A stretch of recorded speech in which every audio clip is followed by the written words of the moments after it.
Okay, so here we go, and this week I am trying my hand again at saving another car from the scrapyard, and hopefully this time I'll redeem myself and maybe make a bit of a profit along the way.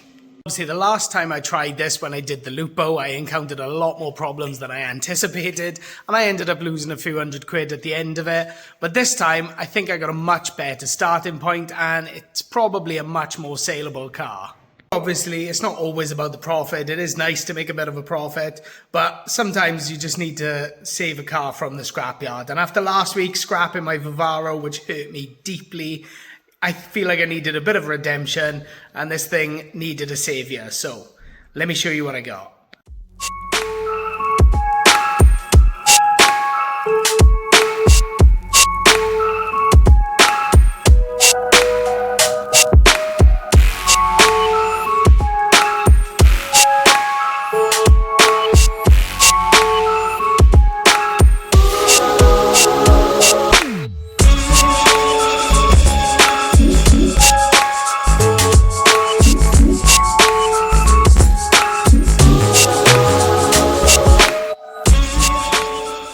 So behind me is a 2007 Volvo C30. It's a 1.8 petrol. It's done only 103,000 miles, which is not a lot for a Volvo. So it's still got plenty of life in it. And this thing was destined for the scrapyard. I was offered it by someone who was literally going to scrap it. So I managed to pick it up for just scrap value, and it already has a key and it already runs. Although the battery is knackered on it, so I can't actually start it for a minute to show you it running just yet. As you can see, the interior on this thing is nice and clean, so nothing needs doing in there. There were a couple of lights on the dash when he brought it over, but I'm not sure if they are linked to the fact that the battery was dead, or flat, or not charging, or something. But I've tried to charge the battery and it's having none of it, so it's definitely gonna need a new battery, but hopefully that will take some of those dash lights out and warnings with it. The outside of this thing is pretty filthy. It's not the worst I've ever seen, but it definitely needs a clean because it has just sat on a driveway for the best part of a year. It does need wing mirrors on both sides, which I've actually already gone and ordered, so we'll put them on in a minute. See, under the bonnet looks pretty good. The oil was a bit black, so it's probably going to need a service. But generally speaking, I can't see any worrying signs under there. There's no rust, nothing broken, the fluids are good. There's no oil anywhere, so it is pretty good under there as far as I can tell. The treads on the front tyres are fairly low, but they might just scrape through an MOT because they are slightly above the markers, but they may need changing, but we'll find that out later on. As well as a passenger side wing mirror glass, it may need a new housing, but I'll strip that down and see if we can put that all back without all of the gaffer tape. Rear tyre is flat as a pancake, but the tread looks pretty good, so either that'll be a puncture repair or we will fill that full of tyre weld just so that we can move it about a bit easier, but we will get to that shortly as well. With a few minor things, this thing could potentially pass an MOT pretty easily. Obviously, I haven't driven it yet, so that is me being a bit optimistic. There could be some horror stories, some knocking and banging and things like that when I actually drive it. But until I take it for an MOT, I can't drive it anywhere because obviously it's not taxed, it's not MOT'd, which means it can't be driven anywhere other than to the MOT. Before I mess around with anything else and spend any money on anything else, let's throw this battery in.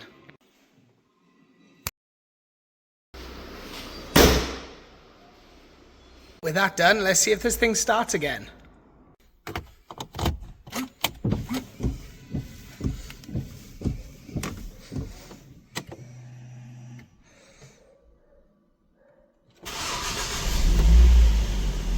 She lives! So with it running, we can see that it is not only low on fuel, but there is still an engine management light on.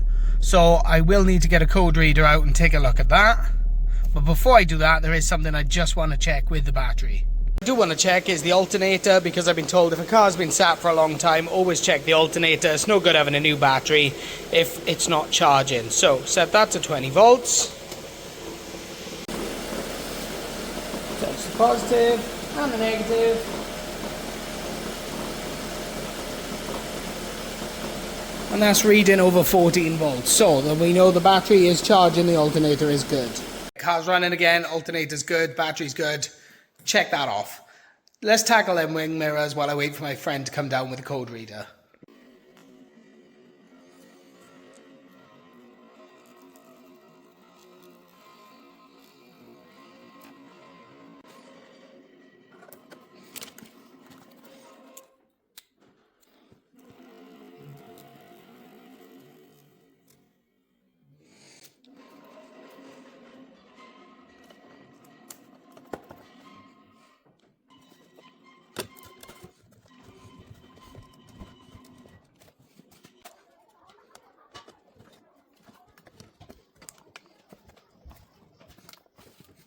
Okay, mirror glass is done. Now my fitment could have been a bit more delicate, and yes, I've got my grubby handprints all over them, but we'll deal with that later once the car gets it clean. That'll all come off.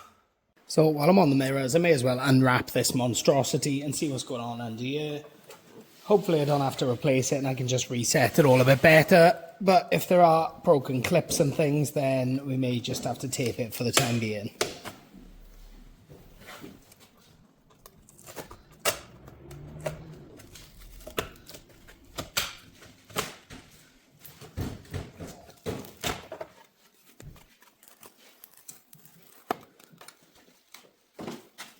Now I can see why it was all taped up.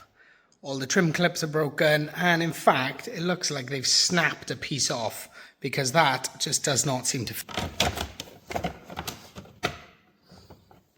It's just a big gap down there. Big gap there. It seems to line up and then not line up. It's probably going to have a new one of them. I'll get back to the wing mirror a little bit later on because I either need to order a new part if it's cheap enough or tape that back up so I can take it for an MOT. But before I can even think about taking it for an MOT, I need to do the rear tyre and the engine management light because either of those things will be an instant failure. Okay, so set rep on the engine management light. I did not film all the diagnostics because I was fiddling about with it for ages, trying to make the lights go away, and I could not get them to go away. But what it did tell me is there are a couple of fault codes which I got a screenshot of here. And what they tell me is that there is a lambda sensor, the front lambda sensor is faulty, and possibly the throttle position sensor. Throttle position sensor, I had a look online, you can't just buy the sensor, you've actually got to replace the entire throttle body, or EDM I think they call it on the Volvo, and one of those is about 100 quid. So what I'm going to do is I'm going to start with a lambda sensor because I know I can get one of those for about 20 quid. Now I believe the lambda sensor is just there, and I tried getting it out with a bunch of different tools, and you need a special tool for it. So I've gone ahead and got the special tool to get that sensor out so I can get it out, make sure the part number is correct, get a new one, and hopefully that will turn the engine management light out, because apparently the throttle body issue or position sensor doesn't cause an engine management light to come on. It just causes the engine to idle a bit high. So hopefully this will solve the problem. If not, then we'll need to do the throttle body as well.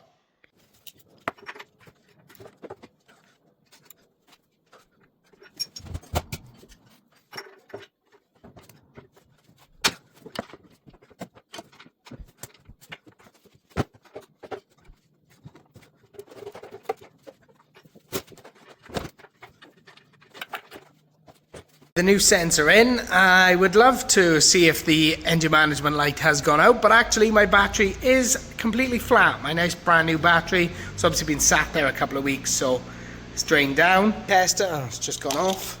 Was telling me fault F4, which is bad battery, but it's a brand new battery, although it is a Lion battery and they are pretty crap.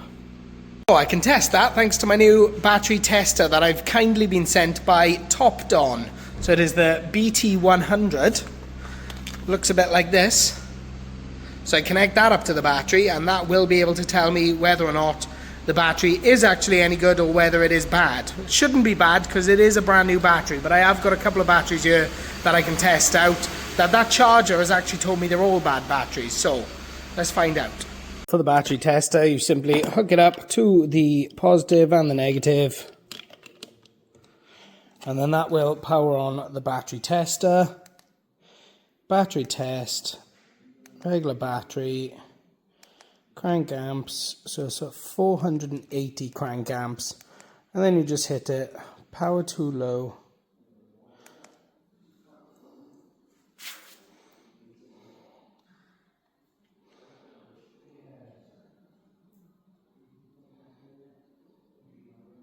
So it's telling me to test after recharging the battery. So it's obviously showing the battery health and everything in there. Is not good, 11.8 volts. Now I've had that battery on charge for nearly 2 days and it is a brand new battery. So that is pretty much dead already. So we're going to take that one back and we're going to test the old battery, because when I put a multimeter on the old battery, the one I took off the Volvo originally, it's actually telling me that it is holding more voltage than the new one. So let's jump to that one. So obviously identical batteries, just different age. So connect that one.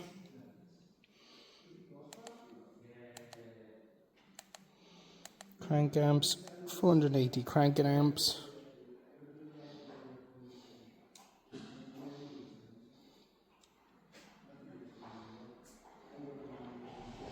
So the battery health is 38%, but it is telling me 12.1 volts. So it is a better battery than the new one that I've actually bought. So that new one's definitely going back. I'm going to chuck the old one back on the car and see if we can get the car to start so that I can run the diagnostics on it.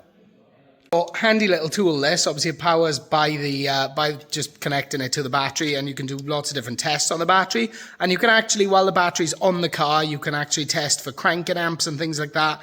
And obviously, you know, you can check, you know, the health to see if the battery's charging while it's on the car and running and things like that. So really handy little tool. You can get them on Amazon. I'll put a link to them in the description. So if anybody does want one, check one out. So back in the car, battery's in, we got some life. Stick the key in. See what it's telling me.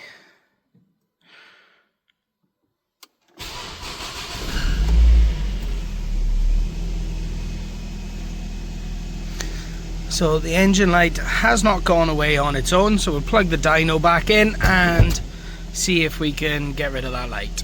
Okay, so the other codes have actually gone away, but it's telling me front lambda probe preheating faulty signal. So that seems to be a totally new code altogether. So I've tried to clear it off. It's not going away. So I'm going to turn the car off, run the diagnostics again, and then turn the car back on, see what happens. So it does actually come up with nothing with the engine off. So it's not storing the fault code. Let's try it again with it on.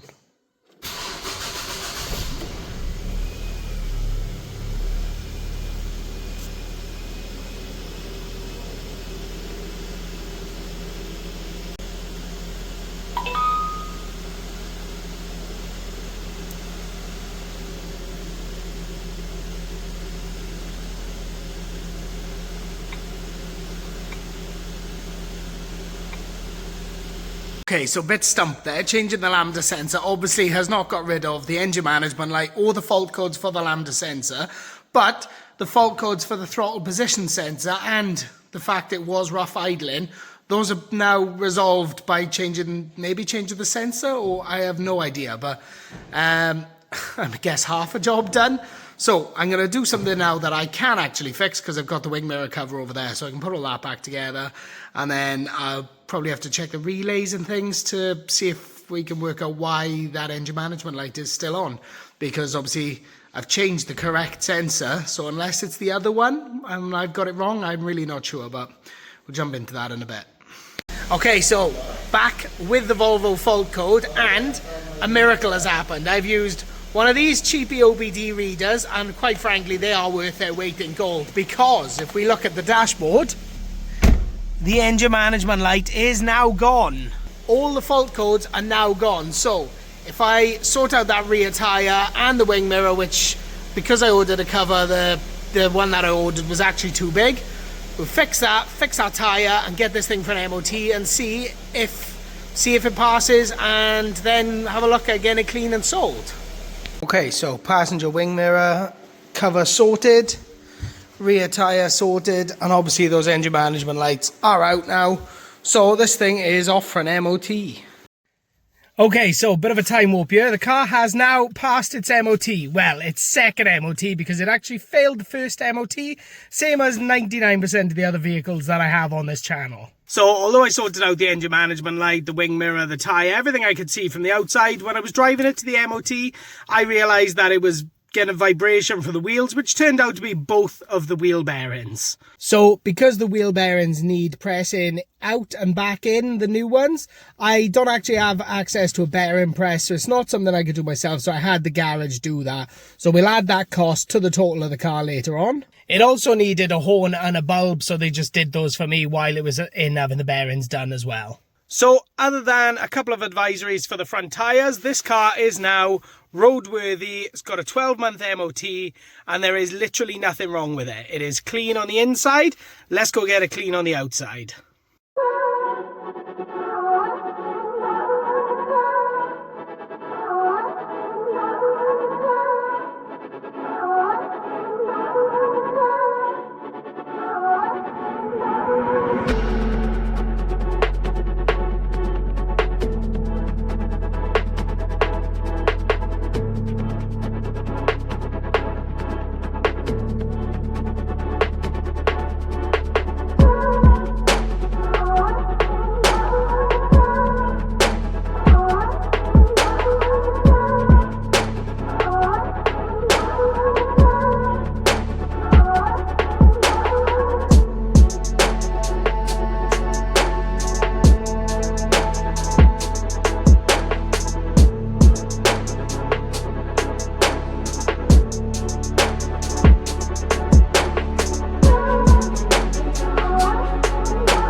Okay, so now the car is nice and clean and fully MOT'd, and it is parked up ready, waiting for me to find a buyer for it. So while I wait to find a buyer for it, I should probably take this time to tell you all about what it's cost so far. So the first cost, as we all already know because I said it earlier in the video, is £300 for the car itself, which is not a bad starting point for something that runs and drives and is in generally quite good condition. There was a mirror glass for each side, which was 14 quid for the pair. There was the wing mirror housing for the passenger side, which ended up at 38 quid, which is quite steep in my opinion for a wing mirror cover, but I had to get it. There was a passenger's rear tyre, which I got on Facebook Marketplace for just 20 quid, which is really good for a practically new tyre. Down there was the lambda sensor, which was £26.50. And then, of course, the big cost was the MOT and the wheel bearings and the horn, and I think it was a light or something they did as well. That all came to £285. So other than the car itself, that was the second biggest cost. And you may have noticed it wasn't me who cleaned the car. I actually paid my local car wash to do it, so that was £15. But the car is looking nice. If I'd done it myself, it would have taken me far too long to do. So with that all added up, the entire car, plus all the cost of getting it back on the road and looking nice, was £698.50. So I know earlier in the video I did talk about buying a new battery, which I did obviously buy one and I fitted it to the car, but that battery drained down, and then when I tested it with a battery tester, it told me that the battery was dead. But when I put that same battery tester on the original battery, it told me the original battery was a good battery. So I managed to revive the original battery and then return the brand new battery, which was faulty, and get a full refund. So thanks very much to Topdon for sending me that battery tester, because that battery tester actually ended up saving me 60 quid. So big thumbs up for one of them. The link is in the description if you do want to buy one of them, because it can save you a lot of time, you know, trying to charge dead batteries, and obviously it can just perform tests on the spot. So well worth it. Good piece of kit. So with the total of this car coming in at just under 700 quid, there's definitely some room to make some money on it, because in my opinion it's got to be worth 1200 quid at least to someone. You know, it's a fully driving car with an MOT. You know, it's not tiny little hatchback, although it is a smallish hatchback, but it's a nice car. So, and it's a Volvo, so it's got to have some value. So for the time being, it's going to stay right here behind me on my driveway until I find the right buyer for it, which hopefully I will cut back to in 3, 2, 1. And just like that, the Volvo is now sold. After less than 48 hours of having it listed on Facebook, I had a message from a friend of a friend who was looking for a cheap small runabout, and the Volvo turned out to be just perfect for them. So although it is still here at the minute, he is coming by in a couple of days to pick it up. He's been round to see the car, he's very happy with it, but he's working away for a few days, so I said you can leave it on my driveway for a few days to give him time to sort out insurance. So that leaves the all-important question of how much did I get for it? Well, I got £1,250 for the Volvo, which I think is a really, really good price. I mean, it's a great little car, and they don't fetch massive money, but that leaves me with a nice healthy profit of about 550 quid. So to make 550 quid on a car where I've barely had to get my hands dirty is a really, really good result, and I am absolutely chuffed with this one. But not only did I make a nice profit, I managed to save this tidy little car from the scrapyard. So that does give me a little bit of redemption from unfortunately scrapping my van, which was actually a fair few weeks ago now. It has actually taken me a few weeks to make this video, or just to find the time and, you know, waiting for parts and things like that. But it is done now, and I'm really, really happy with the results of this. But just because I've made a profit, it does not mean that I now get to enjoy that money that I've made, because there was an ulterior motive when I started doing this car. So obviously it was destined for the scrapyard, and I knew I had to save it, but my plan all along was to obviously save this car, make as much profit on it as I can, and then use that profit to get another car. Now, I don't quite have the next car lined up, but I do want to keep some cars coming on this channel. But I don't want to just buy any car. I want them to be maybe a little bit rare, maybe a little bit interesting, maybe a bit sporty. Something that I'm really going to enjoy and something I can really get behind. Because obviously this Volvo is a nice car, but it's not exactly the most exciting car. At least a couple of months ago when I was doing the Lupo, I really like those cars and I find them really interesting. So I put absolutely everything I could into that car. And I want to do the same with the next car that I get. And now I've got a somewhat of a healthy budget behind me to do that. So I'm going to be back on the auctions in the coming weeks, and I'm going to pick up a new project. I don't know what it is yet. If anyone's got any suggestions, then please let me know in the comments, because I am open to pretty much any car you can think of, as long as it is either a little bit older, a bit sporty, or even just interesting, maybe a bit rare, something along those lines. But please let me know what you'd like to see me do. So if you've enjoyed this video and you want to see what's next, then make sure you hit that subscribe button. And as always, thank you so much for watching.